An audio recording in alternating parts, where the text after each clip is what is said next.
आज हम लोग का टॉपिक है वेपर कंप्रेशन रेफ्रिजरेशन साइकिल। यह जो साइकिल है हमारे जितने भी एसी फ्रिज के जो सिस्टम है उसमें हम लोग यूज करते हैं। तो वेपर कंप्रेशन रेफ्रिजरेशन साइकिल कैसे काम करता है इसको आज हम लोग स्टडी करेंगे, पढ़ेंगे। तो इसमें मुख्यतः 4 इनके पार्ट्स होते हैं जो मुख्य रूप से काम करते हैं। एक होता है कंप्रेसर, दूसरा होता है कंडेंसर और तीसरा होता है एक्सपेंशन वाल्व, कैपिलरी ट्यूब के रूप में यूज किए हैं, और तीसरा होता है आपका एवापोरेटर। अब ये कैसे काम करता है, इनके क्या फंक्शन है, ये हम आप जानते हैं। तो वेपर कंप्रेशन रेफ्रिजरेशन साइकिल में हम लोग वेपर को कंप्रेस करके रिसाइकल करते हैं, उसको उसी को वेपराइज करते हैं, फिर से उसको गैस में कन्वर्ट करते हैं, इसलिए इस साइकिल का यूज करते हैं। रिवर्स कन्वर्ट साइकिल इसको कहा जाता है। तो यह कंप्रेसर एवापोरेटर से low pressure low temperature vapour को खींच करके high pressure high temperature vapour में कन्वर्ट करता है कंप्रेसर। कंप्रेसर का मुख्यतः 4 काम होते हैं। पहले low pressure low temperature vapour को खींच के हाई प्रेशर हाई टेम्परेचर में कन्वर्ट करना। दूसरा, एवापोरेटर के दबाव को कम करके कंडेंसर को दबाव को बढ़ाना। और तीसरा, प्रेशर में अंतर बनाए रखना, डिफरेंस बनाए रखना, दबाव को कम करना। ऐसे कंडेंसर का काम कंप्रेसर का काम होता है। और यह कंप्रेसर से निकला हुआ high pressure high temperature vapour सीधा कंडेंसर में जाता है। और कंडेंसर पे हमारे पास जैसे ही कंडेंसर में high pressure high temperature vapour जाता है तो कंडेंसर का काम ये है कि वह जो वेपर आया है उसको लिक्विड अवस्था में बदलता है। और वो कैसे बदलता है कि यहाँ से जो हाई प्रेशर हाई टेम्परेचर आया है, जो जिसका टेम्परेचर हाई है, तो वो अपने टेम्परेचर को बाहरी एटमॉस्फेयर में खाली कर देता है, छोड़ देता है। और वहां से जो वेपर है वह लिक्विड अवस्था में बदलने लग जाती है और लिक्विड अवस्था में सैचुरेटेड हो जाते हैं। और होने के बाद यहाँ एक्सपेंशन वाल्व में पहुंचती है। एक्सपेंशन वाल्व का काम ये है कि यहाँ प्रेशर और टेम्परेचर दोनों को कंट्रोल करती है। प्रेशर और टेम्परेचर जैसे कंट्रोल होगा और कंट्रोल होने के बाद 100% लिक्विड ही ये आगे बढ़ाएगा। तो यह लिक्विड आगे बढ़ाने के बाद यह सीधा एवापोरेटर में जाएंगे। और एवापोरेटर का क्या काम है, यह जो लिक्विड आया है उसको वेपराइज करता है, वेपर में बदलता है। कैसे? यहाँ से लो प्रेशर लो टेम्परेचर जो वेपर आया है, जो लिक्विड आया है, उस लिक्विड को अंदर में रखी खाद्य पदार्थ वस्तु की ऊष्मा को शोषित करके वह जो लिक्विड है वेपर फॉर्म में बदल जाती है। और वह वेपर 100% वेपर सक्शन लाइन के माध्यम से फिर से कंप्रेसर में चल देती है। यह प्रक्रिया कंटिन्यू चलते रहता है। रेफ्रिजरेशन साइकिल ऐसे कंप्लीट हो जाता है। हम लोग यहाँ पे आपको R22 रेफ्रिजरेंट का यहाँ पे R22 रेफ्रिजरेशन सिस्टम का हम लोग दिखाएं आप लोगों को कि R22 रेफ्रिजरेशन सिस्टम का प्रेशर क्या होगा और उसका टेम्परेचर क्या होगा। तो R22 जो गैस है क्लोरो डाइफ्लोरोमीथेन जो गैस है, उस गैस में low pressure low temperature vapour जो आया है, जो 100% वेपर है, लो टेम्परेचर लो वेपर में, उनका जो PSI है वो है 10 से 12 डिग्री सेल्सियस पे रहेंगे। और 60 से 64 से 78 PSI के बीच इसका सक्शन प्रेशर या लो प्रेशर रहेंगे। यह लो प्रेशर को कंप्रेसर हाई टेम्परेचर और हाई प्रेशर में बदल देता है।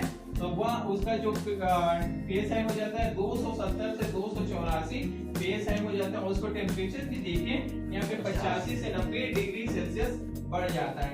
यह कंप्रेसर के काम है। और यहाँ पे जो वेपर आया है वो 100% सुपर हीटेड वेपर हो जाता है। 100% मतलब उसमें थोड़ा भी लिक्विड की मात्रा नहीं रहता, 100% वो सुपर हीटेड हो जाता है। तो वेपर फिर आगे जब बढ़ते हैं तो उस टाइम भी देखिए 270 से 284 PSI, इसका प्रेशर में कोई अंतर नहीं हुआ है।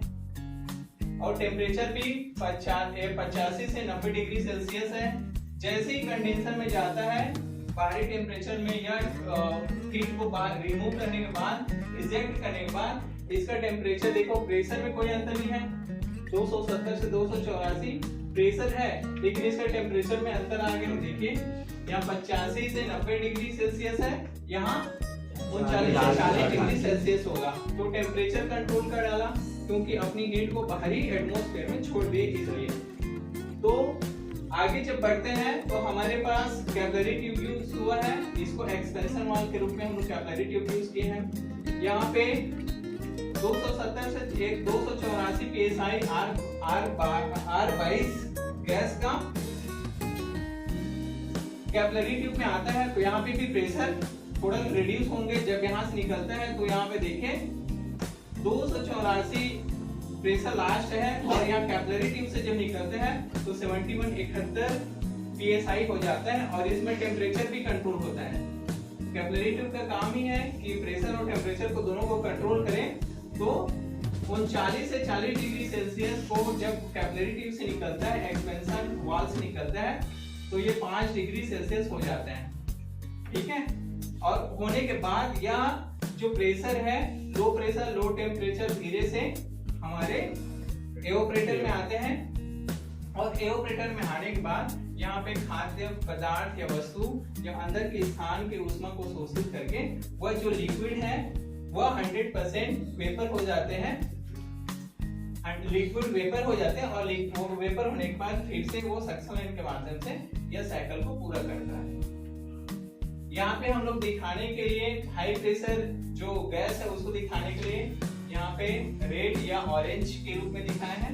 फिर सैचुरेटेड वेपर होने पे येलो हो गया और लिक्विड को, सैचुरेटेड लिक्विड को हम लोग ब्लू से दिखाए हैं और ब्लू से फिर उसके बाद येलो से हम लोग उसको फिर से वेपर को दिखाए हैं। यह R22 गैस का जो सिस्टम है इस तरीके से काम करता है। आप लोग भी इसको नोट कर लीजिए क्योंकि जहाँ पे प्रेशर और टेम्परेचर कहाँ पे कितना होंगे। तो यहाँ पे स्टैंडिंग टेम्परेचर बताओ, R22 गैस का स्टैंडिंग प्रेशर क्या है? स्टैंडिंग प्रेशर 200, 250, 284, 80, 84 या 270 के आसपास इसके रहेंगे स्टैंडिंग प्रेशर जब मशीन बंद रहेंगे। और सक्शन प्रेशर क्या रहेगा? 60 से 70 psi। आप जब आप गैस डालेंगे सक्शन प्रेशर ऐसे रहेंगे, ठीक है। और डिस्चार्ज प्रेशर, डिस्चार्ज प्रेशर 300 के ऊपर आसपास आप रख सकते हैं, इसको रहेंगे जब आप देखेंगे डिस्चार्ज लाइन से। तो ये चेक करने के तरीके हैं। R32 गैस में आप जब गैस में R32 गैस का जब सिस्टम में चार्ज करोगे तो इन चीजों को ध्यान पे रख के करना है। लेकिन यह एम्बिएंट टेम्परेचर, बाहरी temperature 35 degree Celsius, 35 degree Celsius जब बाहरी टेम्परेचर का तापमान रहेगा उस टाइम पे हम लोग निकाले हैं जब एटमॉस्फेयर का प्रेशर 14.7 या 14.7 psi रहेगा तब की बात है। ओके, तो आज के लिए इतना ही। नेक्स्ट क्लास में हम लोग देखेंगे इसका एप्लीकेशन क्या क्या है। एप्लीकेशन है जैसे fridge, double door, single door, AC, window AC, split AC, central AC, है ना, जितने भी सारे एसी हैं सब यही एप्लीकेशन काम करते हैं, यही फंक्शन